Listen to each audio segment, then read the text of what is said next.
رب اشرح لي صدري ويسر لي أمري واحلل عقدة من لساني يفقهوا قولي. Continuing with the lessons that we can learn from Karbala, one of the lessons that we can learn from all of the prophets that came before the Prophet of Islam, and something that the Ahl al-Bayt also dealt with, is the way that people treated them. Sometimes it would happen that, for example, during the time of Prophet Noah, that the people, they saw him making this big ark, this big ship, and the people were making fun of him. They were laughing at him. Or at the times of some of the other prophets, when they saw that the prophets would come, when they would give them a message, sometimes the people would reject them and they would laugh at them out of their ignorance, out of their jahl. During the time of our Imams and the Prophet of Islam, it was the same. When the Prophet came, they said, no, you're just a poet. Or they said, you're doing magic. Or they tell him that you're majnoon, that you're crazy. And these are the kinds of things that they would say to him to make fun of him. They would make fun of the Prophet for not having a son. And then because he had a daughter. And this was another thing that they would make fun of him about. They would make fun of our Imams the same way. Sometimes they would openly curse Amir al-Mu'mineen in masajid and outside, curse him, to treat him badly. There's lessons in how we treat other people, how we look at other people. What is the reason or the root that causes one person to put another person down? What is it in a person that causes him to do tahqir, to degrade another person, to make fun of another person? Obviously we're talking about things that are during this week, akhlaqi, etiquette and traits and characteristics and virtues, how we can attain them to be more like the companions of Imam Hussain. It talks about how Prophet Musa was asked by Allah subhanahu wa ta'ala to bring someone who is lower than you. When you come to the meeting with Allah, bring someone with you who is lower than you. When Prophet Musa looks and he thinks, who should I bring with me? Should I bring this person? Should I bring that person? And every time he looked around, he couldn't think of anyone he could bring and feel good about saying that this person is lower than me, or saying that I'm better than the next person. Eventually, he saw this dog.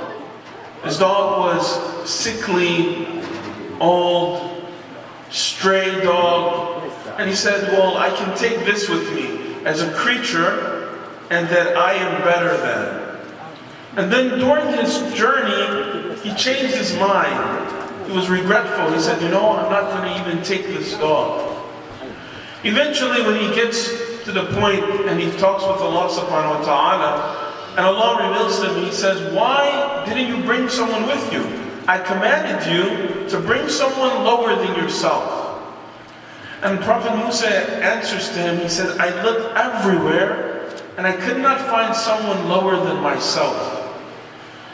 And Allah reveals to him that if he had brought any person or any creature with him, Allah would have removed him from being a prophet, removed him from prophethood, from the status of prophethood. It was a tradition of our Imams, as Imam Rada says, that when you see someone, don't think that I am better than him, think that maybe this person is better than me. Maybe this person is one of those awliya who is dear to Allah. Maybe they are someone who Allah loves and He loves them more than me. We don't know this. We have a tradition from Rasulullah sallallahu alayhi wa sallam. He says that لا يزرعن أحدكم بأحد من خلق الله. Don't let some of you make fun of others of Allah's creation فَأَنَّهُ لَا يَدْرِي أَيُّهُمْ وَلِيُّ اللَّهِ. You don't know which one of them may be the friend of Allah. You don't know which one of them, in Allah's eyes, this is the most beloved person to me. This is the most dear person to Allah. Maybe what we see with the eyes is not what is in the heart. Something can be beautiful on the outside, but very different on the inside. The zahir and the batin are not always the same. We see someone because they're doing something in the zahir, it doesn't mean that inside they are a sincere person. So the point is that each person, if we look at someone and we think that maybe this is a wali Allah, maybe this is a friend of Allah, then I can't make fun of this person. And if I look at this person and I see whoever it is, then maybe this person is better than me. Maybe I have sins that Allah did not forgive. Maybe they don't have any sins. Maybe they are closer in the eyes of Allah. Sometimes people, they make fun of others for other reasons. Like for example, maybe the way they look. And this happens in schools a lot. Sometimes somebody's making fun of another kid. Some children are making fun of some other ones. And this is why now they have so many laws about bullying and how you treat other people and how you're not allowed to bully someone. Bullying could mean in schools and in the legal system now, bullying can mean looking at someone in such a way that's mean. Or maybe excluding them. Maybe I come with my friends and I say, we don't talk to this person. This could be a kind of bullying, making fun of people. But it says that there was a person who, he had a skin disease. His skin was very, very bad. It did not look nice to look at. He had a very, very, very, very, very bad skin problem during the time of the Prophet. So the people, they would make fun of this person. Look at his skin, look at the way he is. And they would want to stay away from them. What the Messenger of Allah asked was, when the table was set, he asked, he said, I want this person to come and sit with me. He invited him to come and sit with the Prophet. At a time when other people would say, why? Then some of the people who they disliked this, one of them who used to make fun of this person, it says that what happened as a result? At the end of his life, Allah subhanahu wa ta'ala made him suffer the same thing he used to make fun of this person. This person who would make fun, he got the same disease as he would make fun of this person. Because we don't know about which person is better than the next person. Because the only thing we know with the best of you is akramakum indallah atqakum, the one who has the most piety and the most taqwa. We have to be very careful about how we talk about others or how we treat others. And if we say something which may make someone else feel lower, or if we say something which may degrade others, or if we do something which may degrade others, because this is something that is far from the traditions and sunnah of our Prophet sallallahu alaihi wasallam. Sometimes even the prophets and the imams, they would make fun of their mothers. Our A'imma, many of their mothers were foreigners. They were from different countries. They were from different tribes.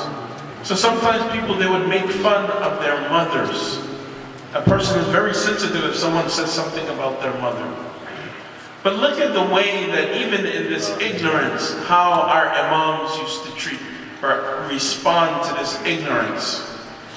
Yes, Allah will deal with the people who make fun of others, who disrespect others. But look at how Imam used to deal with people. And someone said about the mother of Imam Baqir alayhi salam, your mother is like this and like that. And she's indecent, she's a bad woman. And he responded in this way. He said, if what you say about my mother is true, and she's a bad person, and she did bad things, then may Allah forgive her. And if what you say is wrong, and you make an accusation about my mother, then may Allah forgive you. This is the tradition and the sunnah, the akhlaq of the A'imma. That even with the people who were jahil and ignorant, they would still respond to them with the better akhlaq and a better character than them. Inshallah, we hope that Allah subhanahu wa ta'ala gives us this tawfiq, that while we are remembering and mourning for Abu Abdullah and Hussain, that we learn and try to have that akhlaq that is Hussaini, inshallah. Assalamu alaikum. الله. صلى على محمد.